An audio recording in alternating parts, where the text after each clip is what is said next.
All right, let's dive into a story that asks a pretty terrifying question. If you could get away with the perfect crime, all for a good cause, would you do it? Today, we're breaking down Fyodor Dostoevsky's absolute masterpiece, Crime and Punishment. So to really get this novel about a guy haunted by his crime, we first have to understand the author himself, a man who was haunted by a crime he didn't even commit, but was still sentenced to die for. Yeah, you heard that right. I mean, seriously, think about it. What if you had just 5 minutes left to live? The clock is ticking. What's racing through your mind? Who are you thinking about? What's the very last thing you see?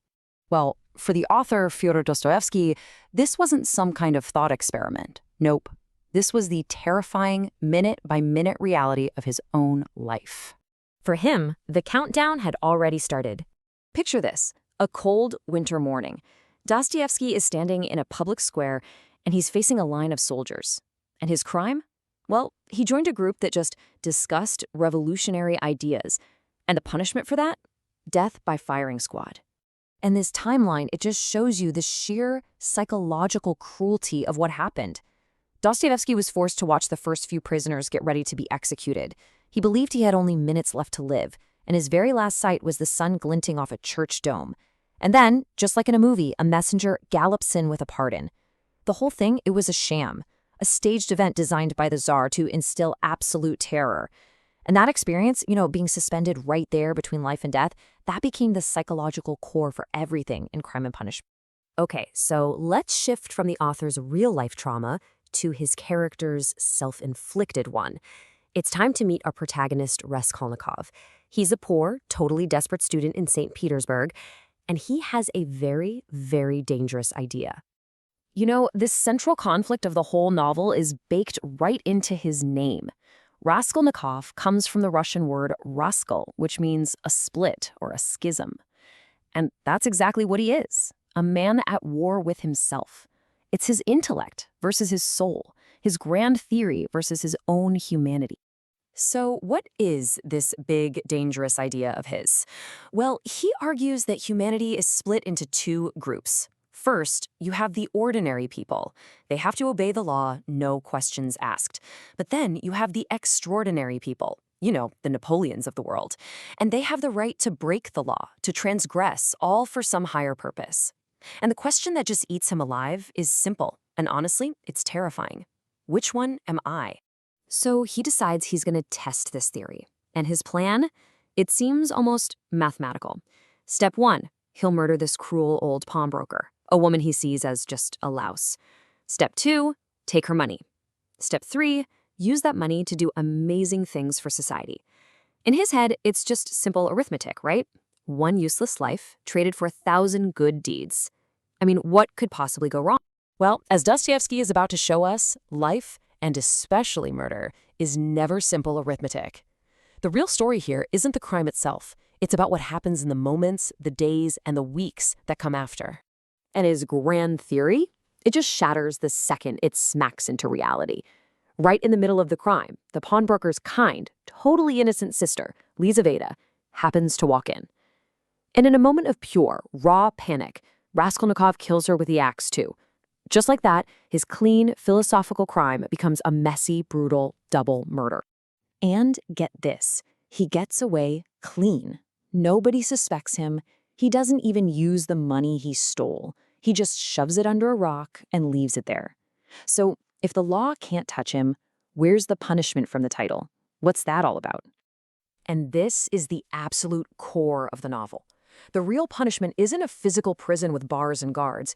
It's the prison Raskolnikov builds for himself, inside his own mind. He's racked with fever. He's paranoid. He can't even talk to his own family. See, the crime didn't turn him into a Superman.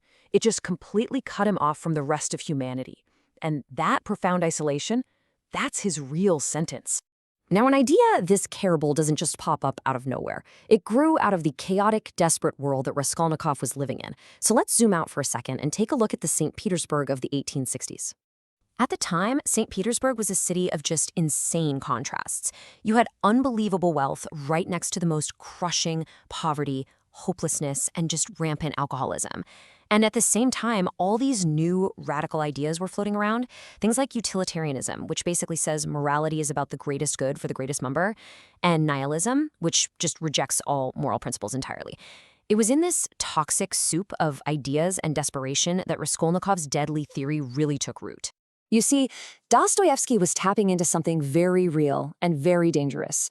The novel came out in 1866, and you can totally see how the social anxieties he captured were basically a preview, a prelude to the revolutionary violence that would completely engulf Russia just a few decades later. But here's the thing. The novel isn't just a diagnosis of a sick society. It's also about the possibility of a cure. So how does a man so completely cut off from everyone else find his way back? He finds that he can't confess to the brilliant detective who's on his tail, or to his smart intellectual friend. The only person he can actually open up to is Sonia. She's a young woman who's also crossed a huge moral line. She was forced into prostitution just to feed her starving family. She's another outcast, crushed by society, but somehow she's still holding onto her faith. And because of that, she's the only one who can really truly understand his suffering. And her advice to him is not intellectual, it's spiritual.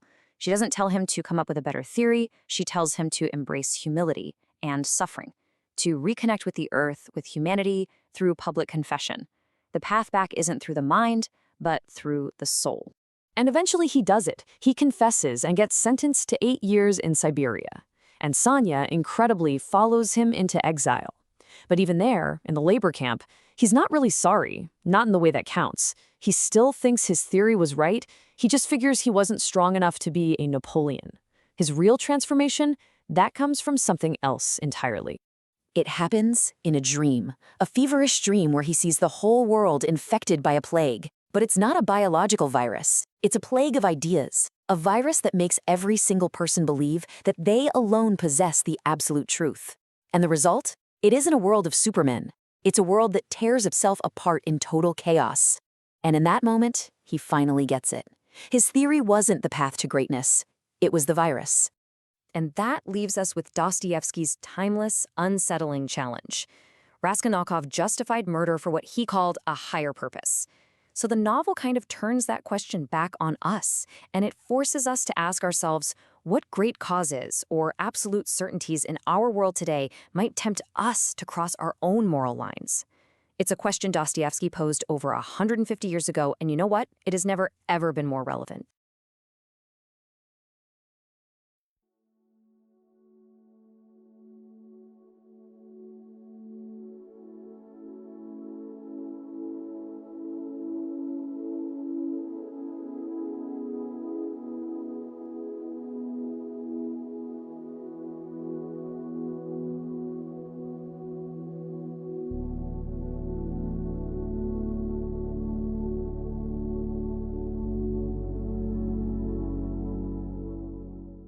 All right, let's dive into a big one today. We're talking about one of the most powerful, most intense psychological novels ever written, Fyodor Dostoevsky's Crime and Punishment. Seriously, this is a story that just grabs you and does not let go.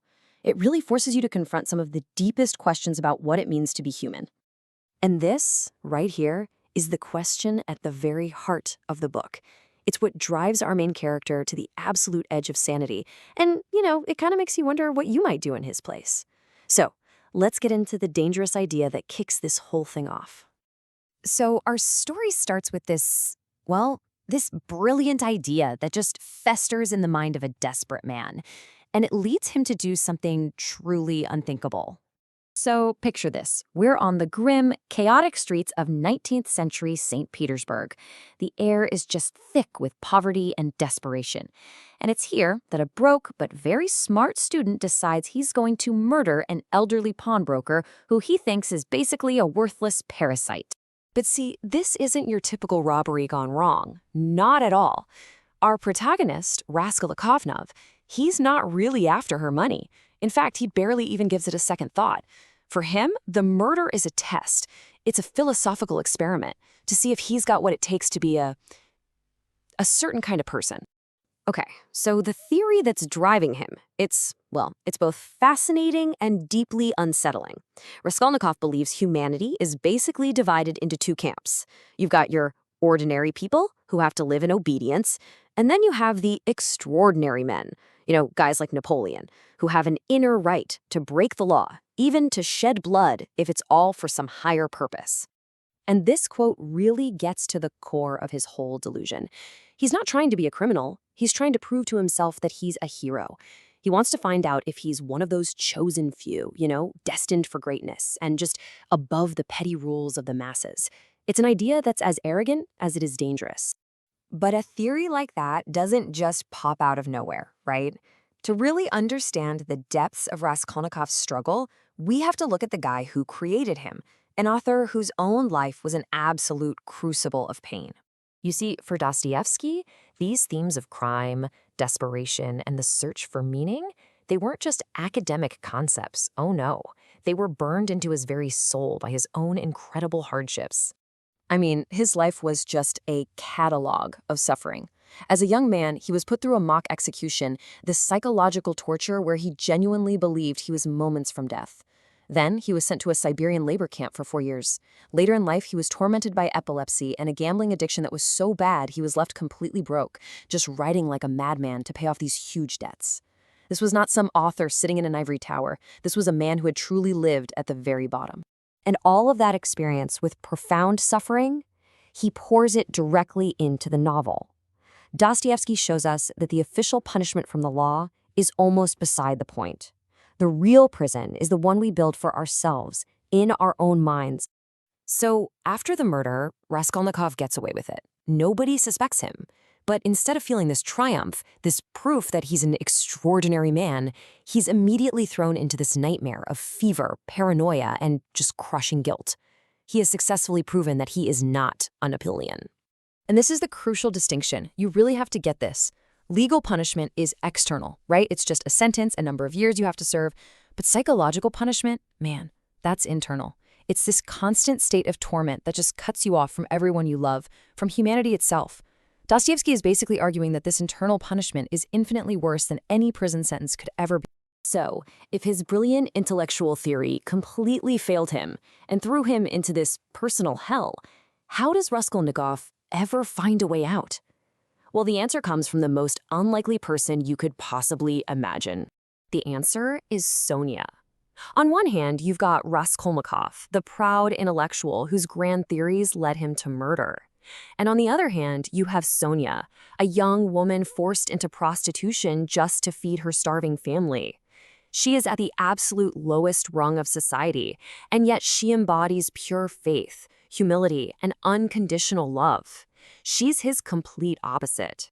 And it's Sonia, not some brilliant idea, who saves him. She's the one who shows him that the way back to humanity isn't through intellectual pride. It's through confessing, through accepting his punishment, and reconnecting with other people through simple compassion and love. It's an incredibly powerful story of personal redemption, for sure. But the questions Dostoevsky is asking here go way beyond just one man's soul. They challenge us to think about how society itself should deal with crime. And believe me, those questions are more relevant today than they have ever been. So let's explore that a little. How does this novel's deep dive into the mind of a criminal really challenge our own ideas about justice, about punishment, and about forgiveness? Well, to understand our modern debates, it actually helps to look way back. We tend to think of an eye for an eye as just simple, brutal revenge, but historically, it was actually a principle of limitation, a way to make sure the punishment fit the crime, that it was proportional. Dostoevsky's novel asks an even deeper question. What's the proportional punishment for a crime that was born from a philosophical idea, a crime against humanity itself? And this gets us to a key tension in the book. Justice, it's a public thing. It's supposed to be impartial, enforced by society.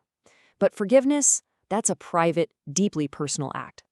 Raskolnikov eventually faces legal justice, but his real healing only starts when he gets personal forgiveness and compassion from Sonia. The novel seems to suggest that while society's justice is necessary, it's often not enough for true redemption. And this leads us straight into the debates we're having right now. What's the point of a prison? Is it to punish, or is it to reform? The novel shows us all of Raskolnikov's internal suffering, which forces us to ask if the law should even care about that. And ultimately, it pushes us to face the biggest question of all. Can a person who has done something truly terrible ever really change? So, I'll leave you with this thought. Dostoevsky forces us to look past the crime itself and right into the soul of the person who did it. And he asks us to decide, what is the ultimate goal of justice? Is it just about balancing the scales by punishing the crime? Or is it about finding a way to redeem the human being behind it?